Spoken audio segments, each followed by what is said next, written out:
किसी शहर के रेलवे स्टेशन पर एक भिखारी रहता था। वह वहां आने जाने वाली रेलगाड़ियों में बैठे यात्रियों से भीख मांगकर अपना पेट भरता था। एक दिन जब वह भीख मांग रहा था, तो सूट बूट पहने एक लंबा सा व्यक्ति उसे दिखा। उसने सोचा कि यह व्यक्ति बहुत अमीर लगता है। इससे भीख मांगने पर यह मुझे जरूर अच्छे पैसे देगा। वह उस लंबे व्यक्ति से भीख मांगने लगा। भिखारी को देखकर उस लंबे व्यक्ति ने कहा, तुम हमेशा मांगते ही रहते हो, क्या कभी किसी को कुछ देते भी हो? भिखारी बोला, साहब मैं तो भिखारी हूं, हमेशा लोगों से मांगता ही रहता हूं। मेरी इतनी औकात कहां कि किसी को कुछ दे सकूं? लंबा व्यक्ति बोला, जब किसी को कुछ दे नहीं सकते, तो तुम्हें मांगने का भी कोई हक नहीं है। मैं एक व्यापारी हूं और लेन देन में ही विश्वास करता हूं। अगर तुम्हारे पास मुझे कुछ देने को हो, तभी मैं तुम्हें बदले में कुछ दे सकता हूं। इतना कहने के बाद वह लंबा आदमी ट्रेन में बैठकर चला गया। इधर भिखारी उसकी कही गई बात के बारे में सोचने लगा। उस लंबे व्यक्ति के द्वारा कही गई बात उस भिखारी के दिल में उतर गई। वह सोचने लगा कि शायद मुझे भीख में अधिक पैसा इसीलिए नहीं मिलता, क्योंकि मैं उसके बदले में किसी को कुछ दे नहीं पाता हूं। लेकिन मैं तो भिखारी हूं, किसी को कुछ देने लायक भी नहीं हूं। लेकिन कब तक मैं लोगों को बिना कुछ दिए केवल मांगता ही रहूंगा? बहुत सोचने के बाद उस भिखारी ने निर्णय किया कि जो भी व्यक्ति उसे भीख देगा, उसके बदले में वह भी उस व्यक्ति को कुछ जरूर देगा।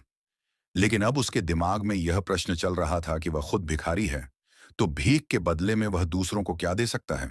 इस बात को सोचते हुए 2 दिन हो गए, लेकिन उसे अपने प्रश्न का कोई उत्तर नहीं मिला था। तीसरे दिन जब वह स्टेशन के पास बैठा हुआ था, तभी उसकी नजर कुछ फूलों पर पड़ी, जो स्टेशन के आसपास के पौधों पर खिल रहे थे। उसने सोचा, क्यों ना मैं लोगों को भीख के बदले कुछ फूल दे दिया करूं। उसको अपना यह विचार अच्छा लगा और उसने वहां से कुछ फूल तोड़ लिए। अब वह ट्रेन में भीख मांगने पहुंचा। अब जब भी कोई उसे भीख देता, तो उसके बदले में वह भीख देने वाले को कुछ फूल दे देता। उन फूलों को लोग खुश होकर अपने पास रख लेते थे। अब भिखारी रोज फूल तोड़ता और भीख के बदले में उन फूलों को लोगों में बांट देता था।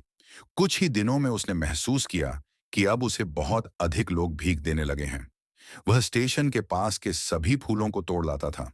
जब तक उसके पास फूल रहते थे, तब तक उसे बहुत से लोग भीख देते थे। लेकिन जब फूल बांटते बांटते खत्म हो जाते, तो उसे भीख भी नहीं मिलती थी। अब रोज ऐसा ही चलता रहा। एक दिन जब वह भीख मांग रहा था, तो उसने देखा कि वही लंबा व्यक्ति ट्रेन में बैठा है, जिसकी वजह से उसे भीख के बदले फूल देने की प्रेरणा मिली थी। वह तुरंत उस व्यक्ति के पास पहुंच गया और भीख मांगते हुए बोला, आज मेरे पास आपको देने के लिए कुछ फूल है।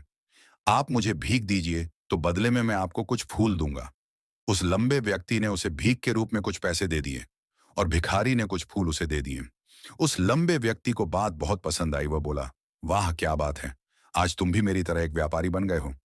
इतना कहकर फूल लेकर वह लंबा व्यक्ति अपने स्टेशन पर उतर गया। लेकिन उस लंबे व्यक्ति द्वारा कही गई बात एक बार फिर से उस भिखारी के दिल में उतर गई। वह बार बार उस लंबे व्यक्ति के द्वारा कही गई बात के बारे में सोचने लगा और बहुत खुश होने लगा। उसकी आंखें अब चमकने लगी।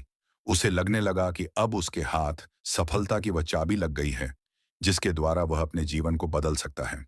वह तुरंत ट्रेन से नीचे उतरा और उत्साहित होकर बहुत तेज आवाज में ऊपर आसमान की तरफ देखकर बोला, मैं भिखारी नहीं हूं, मैं तो एक व्यापारी हूं। मैं भी अमीर बन सकता हूं। लोगों ने उसे देखा तो सोचा कि शायद यह भिखारी पागल हो गया है, और अगले दिन से वह भिखारी उस स्टेशन पर फिर कभी नहीं दिखा। लेकिन 6 महीने बाद इसी स्टेशन पर 2 व्यक्ति सूट बूट पहने हुए यात्रा कर रहे थे। दोनों ने एक दूसरे को देखा, तो उनमें से एक ने दूसरे से हाथ मिलाया और कहा, क्या आपने मुझे पहचाना? दूसरा व्यक्ति बोला, नहीं, क्योंकि मेरे हिसाब से हम लोग पहली बार मिल रहे हैं। पहला व्यक्ति बोला, नहीं, आप याद कीजिए, हम पहली बार नहीं बल्कि तीसरी बार मिल रहे हैं। दूसरा व्यक्ति बोला, मुझे याद नहीं, वैसे हम पहले 2 बार कब मिले थे? अब पहला व्यक्ति मुस्कुराया और बोला, हम पहले भी 2 बार इसी ट्रेन में मिले थे।